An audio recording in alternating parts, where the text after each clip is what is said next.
చేసిందంతా చేసి దృశ్యం సినిమాలో వెంకటేష్ ఫ్యామిలీ నాకేం తెలీదు అన్నట్టుగా మాట్లాడుతున్నాడు folk dancer Eshwar Sai. Obviously నేను చేసిన తప్పే.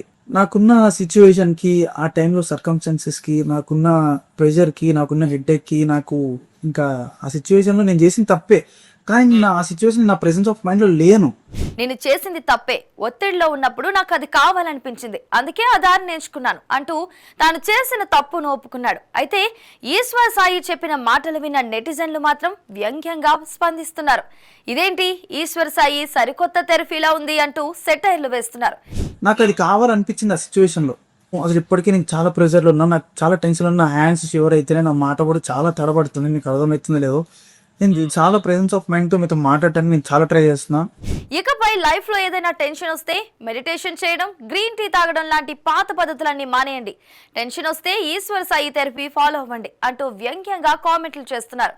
మొత్తానికి ఈశ్వర్ సాయి తన నిర్ణయానికి ఒత్తిడే కారణం అంటూ చెప్పడం ఇప్పుడు సోషల్ మీడియాలో కొత్త చర్చకు దారితీసింది. అండ్ అందరికి నమస్కారం, నేను మీ ఈశ్వర్ సాయి. అసలు ఏం జరుగుతుందండి? అసలు ఏమనుకుంటున్నారు మీ అందరూ?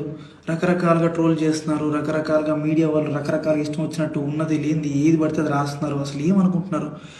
నేను ఆల్రెడీ క్లియర్గా చెప్పాను కదండి, మేము తప్పు చేసాము. ఆ తప్పు ఏంటి? మేము ఎమోషనల్గా కనెక్ట్ అయ్యాము అని చెప్పాను.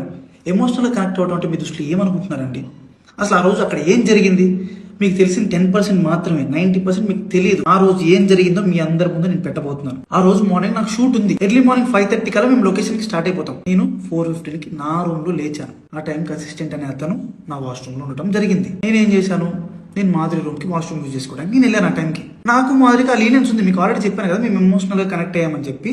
నాకు మాధురికి ఆ లీనియన్స్ ఉంది కాబట్టి నేను ఆ రూమ్కి వెళ్ళి డోర్ నాక్ చేశాను. ఆమె రూమ్ డోర్ ఓపెన్ చేసింది.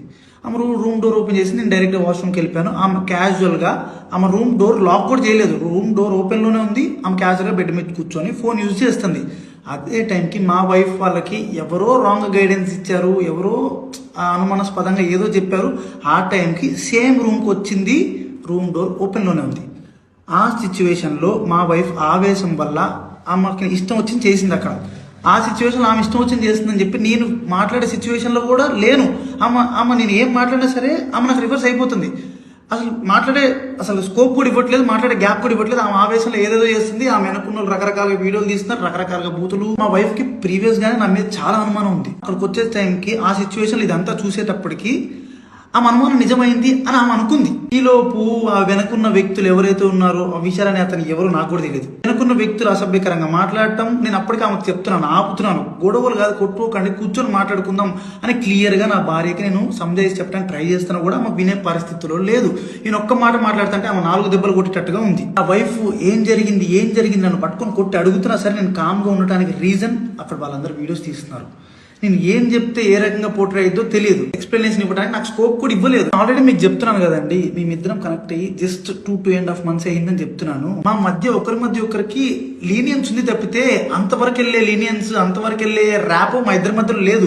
మేము ఇమోషనల్ కనెక్ట్ అయ్యాం, ఇమోషనల్ గా మాట్లాడుకుంటాం అంతే తప్పితే మేము అంత దూరం మేము ఎప్పుడు వెళ్ళాలని కూడా మేము ఎప్పుడు అనుకోలేదు. అలాంటి క్యారెక్టర్ ఆ అమ్మాయి అస్సలు కాదండి. అమ్మాయి చాలా రెస్పాన్సిబుల్ పర్సన్.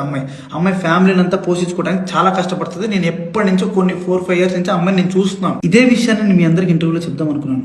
కానీ మా లీగల్ అడ్వైస్ ప్రకారం నేను ఎంతవరకు చెప్పాలో అంతవరకే చెప్పాను. అందులో కూడా నేను మీకు క్లియర్ ఎక్స్ప్లెయిన్ చేశాను. మీ అందరికి 10% మాత్రమే తెలుసు, మిగతా 90% మీకు తెలియదు, మీరు చూడలేదు. ఇలాంటి సిచ్యువేషన్లోనే ఒక మనిషికి ప్యానిక్ అంటే ఏంటో అర్థమవుతుంది. ఆ సిచ్యువేషన్ లో ఏం మాట్లాడితే ఎవరు ఎట్లా రిసీవ్ చేసుకుంటారు అనేది తెలియదు. నేను చాలా క్లియర్ గా చెప్తున్నానండి, మా ఇద్దరి మధ్యలో ఎమోషనల్ బాండింగ్ తప్ప అంతకు మించి ఏం లేదు, ఏం జరగలేదు.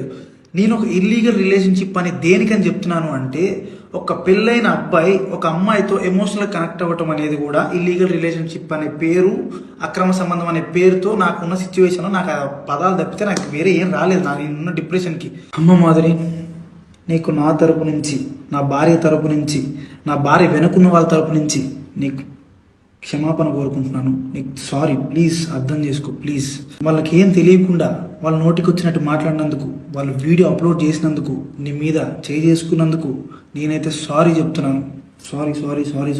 నీకు జరిగిన నష్టానికి మీరు ఏ శిక్ష చేసినా నేను అనుభవించడానికి రెడీగా ఉన్నాను. సో ఇంకా మీడియా పీపుల్ అందరికీ అండ్ మీమర్స్కి, ఇన్ఫ్లుయెన్సర్స్కి, ఇన్స్టా వాడుతున్న ఎవరెవరో కూడా రియాక్ట్ అయిన వాళ్ళందరికీ ఇంతటితో ఆపేయండి ప్లీజ్. మా లైఫ్ చాలా డిస్టర్బెన్స్ అయిపోయింది మీ వలన.